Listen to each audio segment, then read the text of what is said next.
Get ready for the worst cuts in modern history. That's the warning from a new report from the Canadian Centre for Policy Alternatives. They say the Liberal government's plan to save $13 billion annually by 2028-29 through quote-unquote increased efficiency would amount to a 24% cut in public service spending, mostly targeting non-defense departments. Let's head over now to David MacDonald, senior economist with the Canadian Centre for Policy Alternatives, joins us on the line. David, welcome to the program.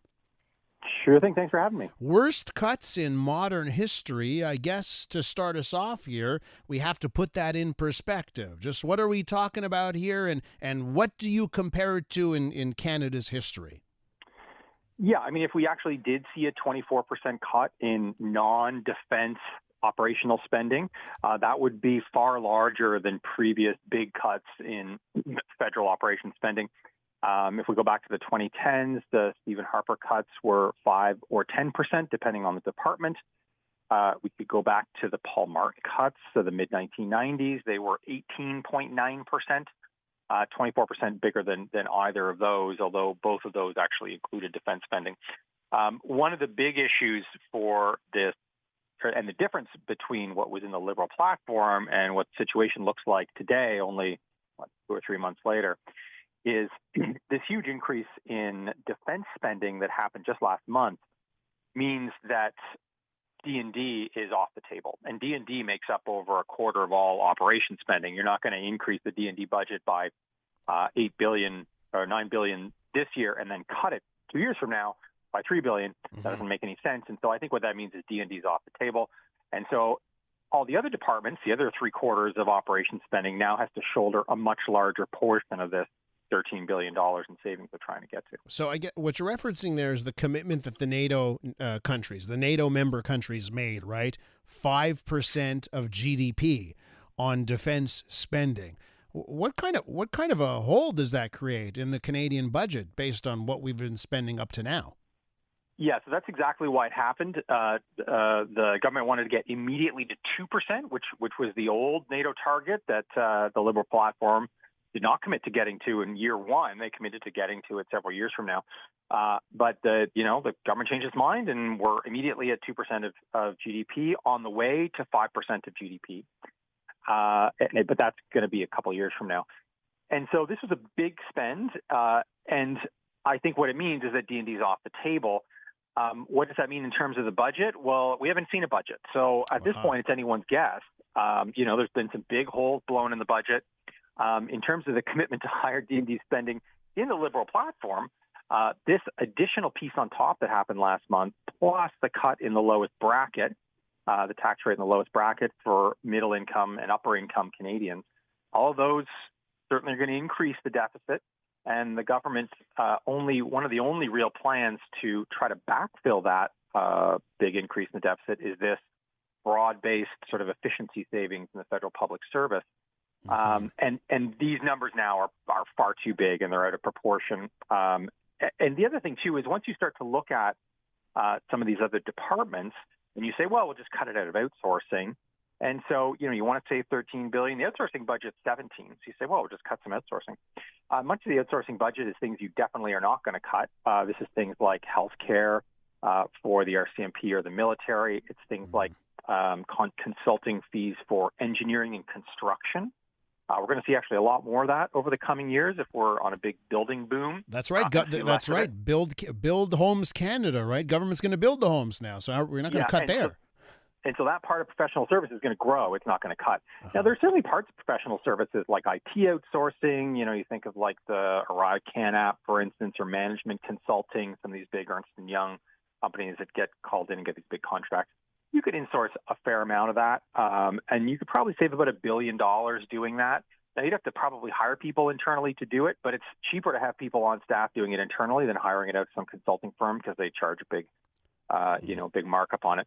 You could probably save $1 billion on that type of professional service outsourcing, but $1 billion is not 13. And the trouble is once you get back to, okay, here's some likely savings on professional services, now you've got to cut 13 on a much smaller pie, and that's how you get to 24%.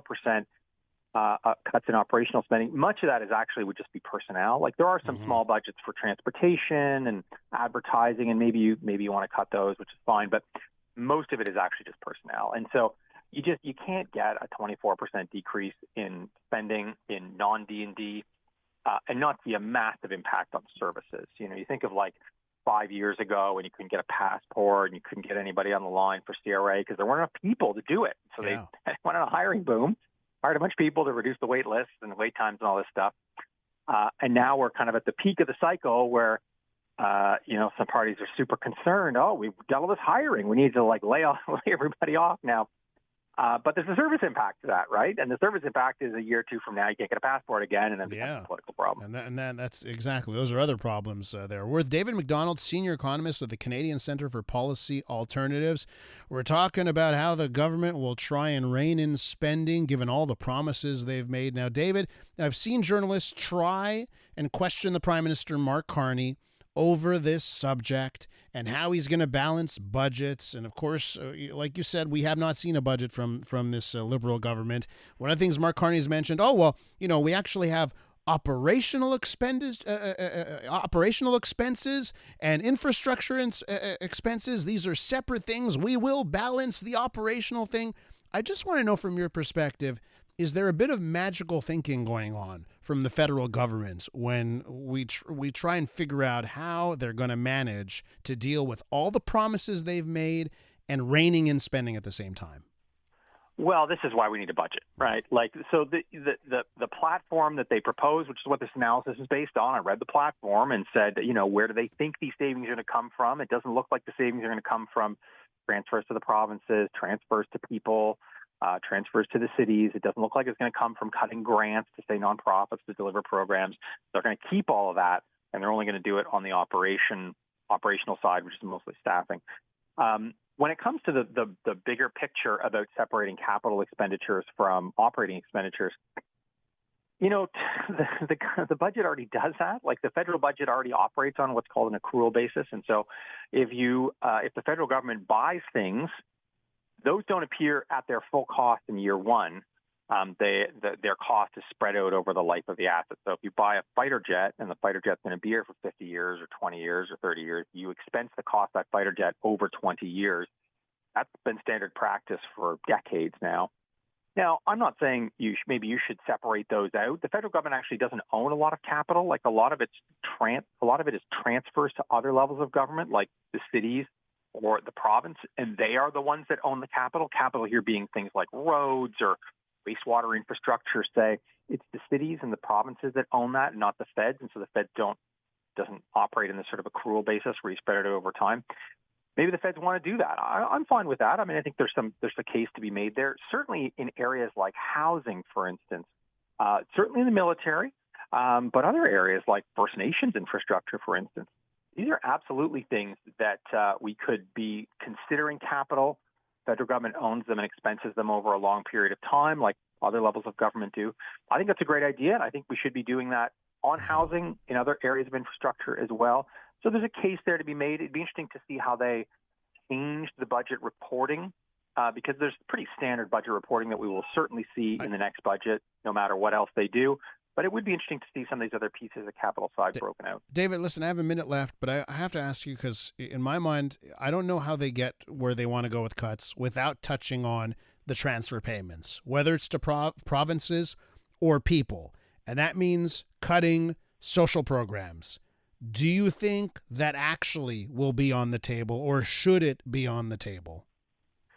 I mean, look, you can get to $13 billion far easier if you just cut it out of health transfers from the provinces. But you're going to see that impact in a different way, right? Which is that the provinces start cutting back on their own health care, and Carney wears that. So that is absolutely not the intention of these cuts as proposed in the platform. Now, maybe the story changes when we get an actual budget, and that's why we need a budget, so we can see what is the actual official story going forward. Hopefully we get that relatively soon in the fall. David, thanks so much for coming on the show. Really appreciated this chat.